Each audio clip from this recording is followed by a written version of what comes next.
I am Ashley Mazuri, and our sign language interpreter tonight is Marisha Viti.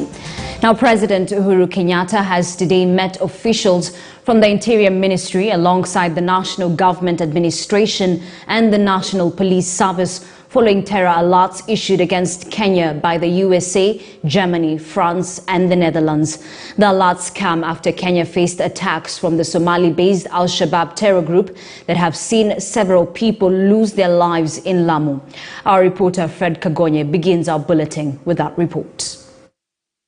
On Friday afternoon, the USA joined Germany, the Netherlands and France to issue a terror alert to its citizens, telling them they might be targeted by the Al-Shabaab.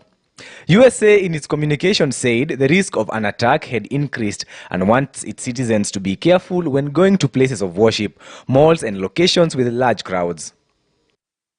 Kenya in recent days has faced attacks from the Al-Shabaab along the coastal strip, with the latest being an attack on judiciary officers who were traveling to Garsen.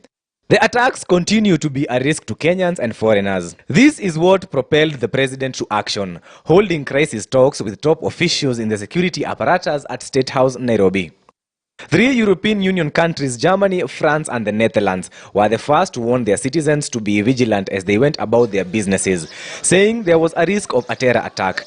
Police, through spokesperson Bruno Shioso, responded with an assurance that Kenya was safe and that security had been beefed up. He called on Kenyans to volunteer information of any suspicious activities, stressing that operations had been launched all over the country to avert the looming threat. Fred Kagonye, KTN News. Don't forget to be alert now to education matters. With just about a month to the national examinations, final preparation